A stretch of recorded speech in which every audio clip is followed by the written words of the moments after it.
ल नमस्कार साथीहरू। हजुरहरूलाई मेरो यो युट्युब च्यानल लाल थापा ब्लगमा स्वागत गर्न गइरहेको छु र मेरो युट्युब च्यानल लाल थापा ब्लगलाई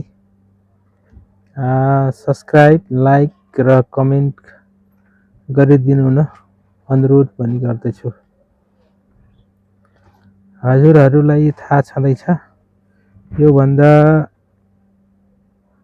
अघिल्लो चोटि मेरो लाल थापा ब्लगर भन्ने युट्युब च्यानल थियो र धेरैजनाले 5-6 महिनाकै पिरियडमा मोनेटाइजेसन लेभलमा पुर्याइदिनु भएको थियो।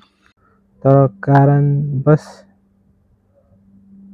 मैले नजानेर अथवा मेरो गल्तीले गर्दाखेरि त्यो युट्युब च्यानल चाहिँ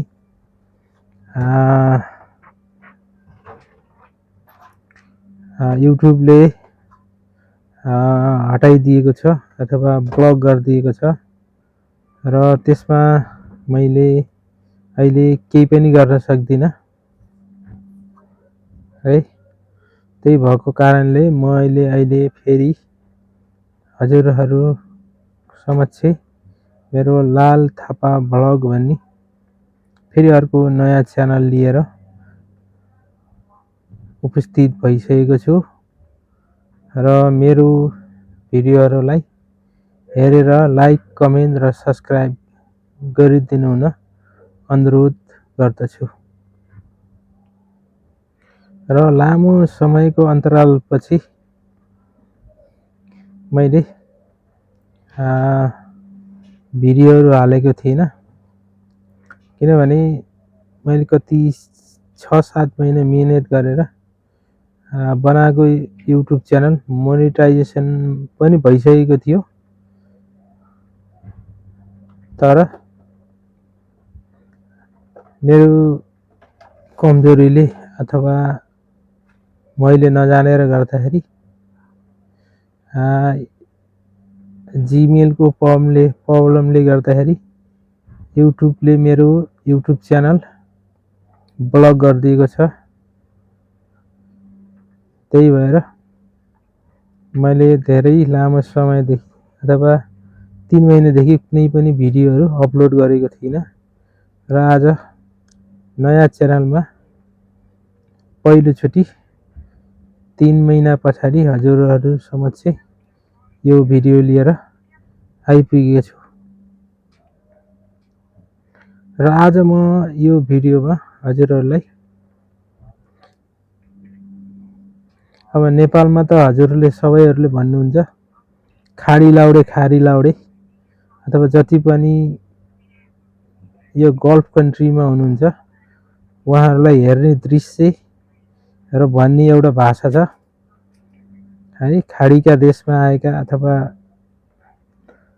खाडीमा काम गर्न आएका मान्छेहरूलाई चाहिँ खाडी लाउडे भन्ने एउटा चलन छ र दोरी लाउरे भन्ने चलन छ। त्यही मध्येको म पनि एउटा हो, एउटा दोरी लाउरे है। र अहिले युएईको राजधानी अबुधाबीमा छु र अहिले यसरी नै त्यही खाडी लाउडेको रूपमा अहिले सङ्घर्ष गरिरहेको छु र अहिले यहाँ चाहिँ गर्मीको एकदमै सिजन बढिसकेको छ र अहिले अराउन्ड 50 को हारिहारीमा बाहिरको टेम्परेचर चलिरहेको छ र हामीहरूले अहिले यो बाहिरको यो 50 डिग्रीको घाममा अथवा खाडी लाउरेहरूले यो 50 डिग्रीको घाममा कसरी काम गर्छन् भनेर म एउटा अथवा मेरै भिडियोहरू देखाउन गइरहेको छु यस भिडियोमा। र साथीहरू सबैले हेर्नु होला, हामी गल्फ बाहेक अन्त हुने साथीहरूले पनि हेर्नु होला र तपाईहरुको काम र हाम्रो काममा के भिन्नता छ मेरो यस भिडियोको कमेन्ट सेक्सनमा गएर कमेन्ट गरिदिनु होला। र नेपालमा जति पनि हुनुहुन्छ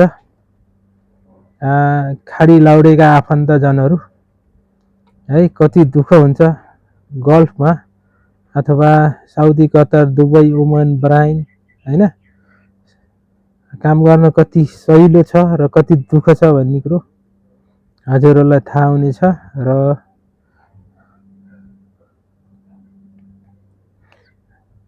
हजुरहरूले थाहा पाउनुहुनेछ। ल अब लागौँ त मेरो भिडियोतिर है त।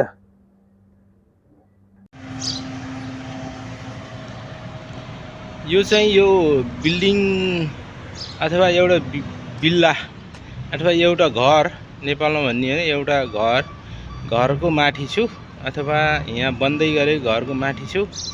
र यहाँको सिस्टम चाहिँ कस्तो हुन्छ भने तपाईहरुले देख्न सक्नुहुन्छ। अब यो चाहिँ जम्मै यो लाइटहरुको लागि हो। यो चाहिँ माथिको कम्पाउन्ड अथवा छत माथिको कम्पाउन्ड हो। र यहाँ चाहिँ सबै सिस्टमहरु सबै माथि राखिएको हुन्छ के है।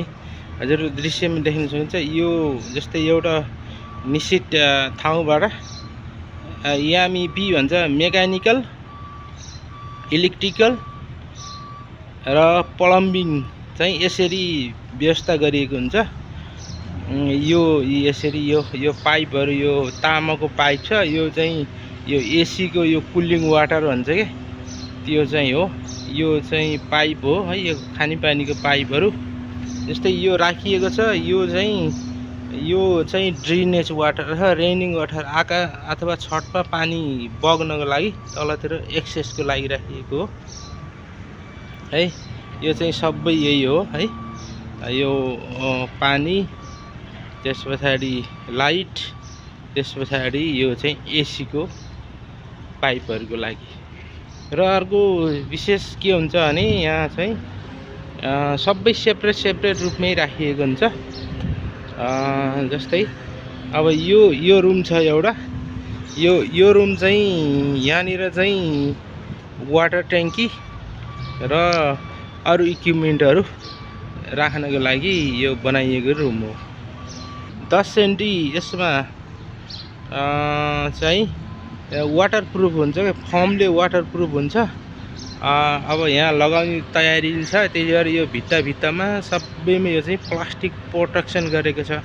अथवा यो फर्म लगाउने अथवा वाटरप्रुफ गर्ने बेला चाहिँ यो भित्तामा फोहोर नबोस् भनेर यो सबै प्लास्टिक लगाएर प्रोटेक्सन गरिएको छ। र यसमा चाहिँ एकचोटी यो ढलान भइसक्यो। एकचोटी यो चाहिँ रेडिमेड हालेको। त्यसपछि 10 सेन्टी कङ्क्रिट गर्यो। त्यसपछि फेरि यसमा अब 10 सेन्टीको वाटरप्रुफ अथवा फर्म हाल्छ है, केमिकल लिएर हाल्छ। त्यसपछि फेरि यो माथि फेरि 10 सेन्टीको कङ्क्रिट गरेर यो पाइपको लेभलमा आउँछ। र यहाँबाट चाहिँ पानीहरु, छतको पानी बाहिर निकाल्नको लागि यसरी बनाइएको छ है त। यो बिल्ला बाहिरको दृश्यहरु पनि देखाउन चाहन्छु हजुरहरुलाई। यस्तो छ यहाँनिर बिल्लाहरु। यो चाहिँ अर्को बिल्ला हो है। यसरी काम चलिरहेको छ। आफ्नो काम हुन्छ यहाँ चाहिँ है। उ त नजिकै समुद्र छ। यो चाहिँ पुरै यो चाहिँ एउटा आइल्यान्ड हो कि। आइल्यान्ड भनेको समुद्रको बीचमा हो। यो चाहिँ यसरी यो पारी चाहिँ समुद्र छ है। फेरि समुद्र पुर्ने काम नि भइरहा डोजरले है त। यसरी हुन्छ वाटरप्रुफिङ है साथीहरु।